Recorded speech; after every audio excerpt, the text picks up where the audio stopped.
Hey, curious here. Let me ask you something. If Stigmadeign is a creep, what does that say for sex positive feminism and prostitution in general? I mean, the way I've understood it is that if we're talking about all manner of sex workers, we're also talking about the low-end sex worker. And you might think it would get better if it was legalized. And it's true to an extent. The conditions would be safer. But I have to ask myself one thing. If Stigmadeign came in to a sex shop or found a streetwalker or someone who did house calls and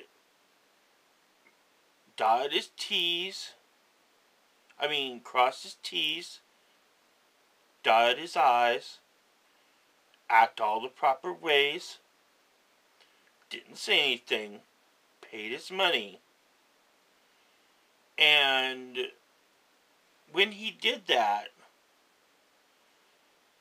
the sex worker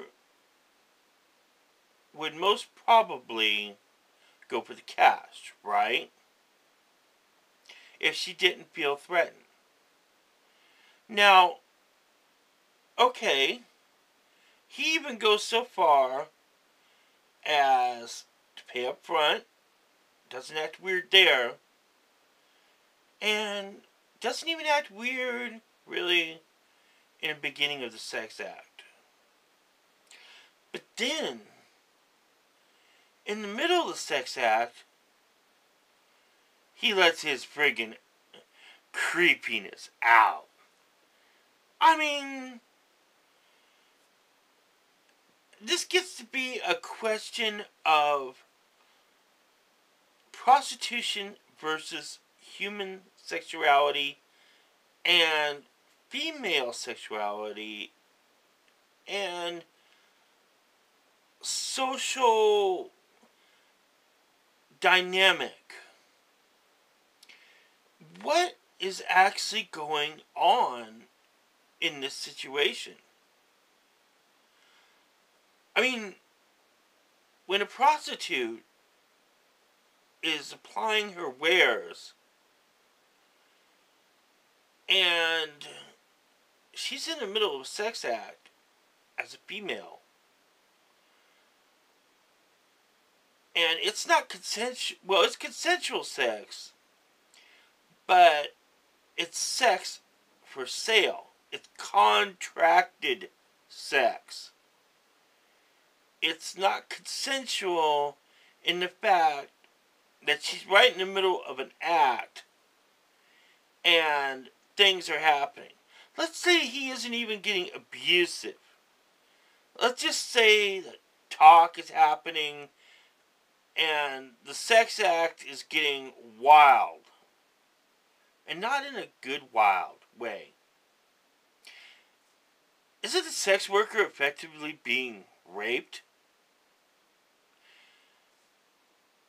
Husbands can be charged with rape in the middle of a sex act, as can any man who woman wants to express it in terms that it started out consensual. But when she said no,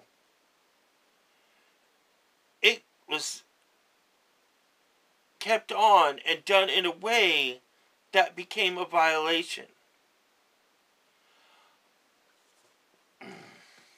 Do you see my point here? Isn't it more true that sex workers know that they're in it for the money and they're just letting a man use their body parts for masturbation? But even though they tell themselves that, since they're not being beaten and everything, that's just an an act and they're only in it for the cash, that in their mind, in the female sexuality, they're still being consensually raped or not. I mean, this is a question of female sexuality, and it does seem to differ about male sexuality.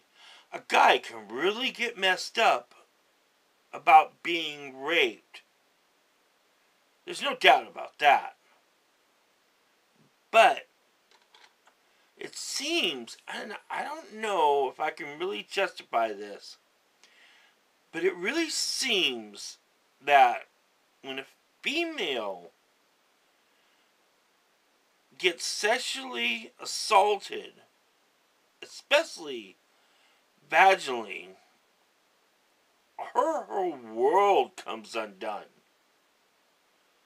I mean, it's like if she says no and it's yes, springs pop loose. Things come unhinged. Oh, I'm sure for a guy as well, but I don't know how to explain that difference. But I feel there is some difference. I hate to say it, but in some ways, a man would probably survive that a little bit better. He would have to deal with questions of homosexuality. But a woman, you know, they suicide and everything else, you know, they just lose their minds. They can actually get mentally unhinged. And so could a man. But a woman, I don't know, is it fair to say especially or more? So I have to ask,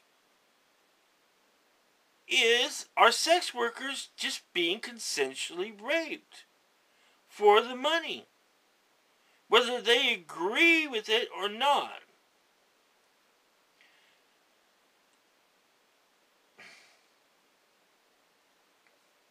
I don't know. It's very strange. That's another thing. It's very strange. Because, and I'm not trying to get this from a person perspective, but it's hard to understand the psychology of sexual desire in a female from an alternative view. A man desire is to gain, to interact, even in the aesthetic need of satisfying his partner, there is a satisfaction of accomplishment and self-gratification from the emotional justification, but also the physical gratification of a more enticed partner. I'm trying to word this in ways that won't be sexually graphic. And it's very hard to find the right wording that isn't street talk, you know. So I have to wonder, how is it, from a female perspective, that what's going on in her head that makes it good or bad for her? From a male perspective, we get years of insight to kind of glean more or less, depending on our sexual proficiency, what might be happening from an outsider perspective, but generally beyond easy at first, wilder at the end, and at a certain point, you can relax and enjoy your satisfaction because she's already enjoyed hers at climax. And that changes a little bit when you have the dynamic of a sex worker, because you both kind of know that even though she's not really in it for any sexual enjoyment, the illusion you need as a man is that she is a willing partner. Somehow, in your gratification, you're still giving it to her. Because that's the way we're hardwired. You know, as men. You know? And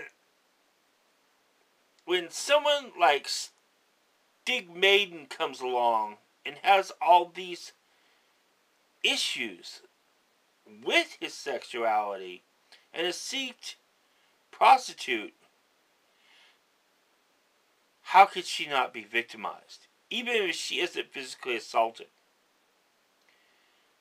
The sex act must change, so it must be consensual rape.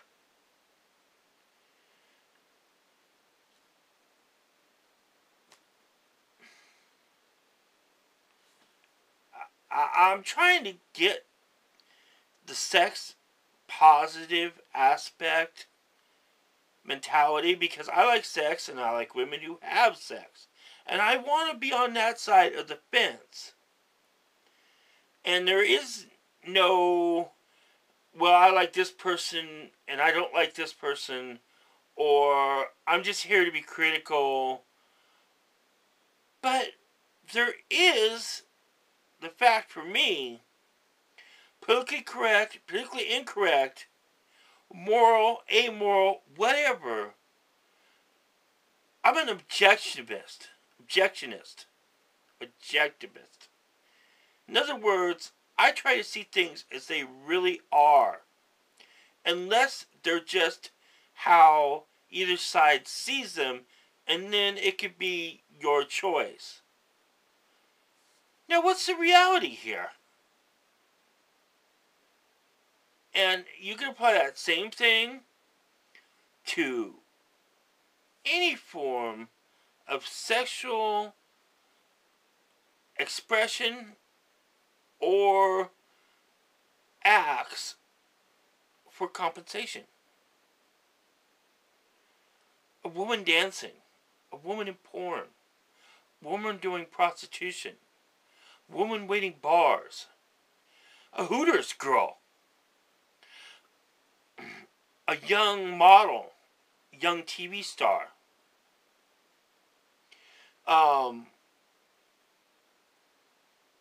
someone in an advertisement.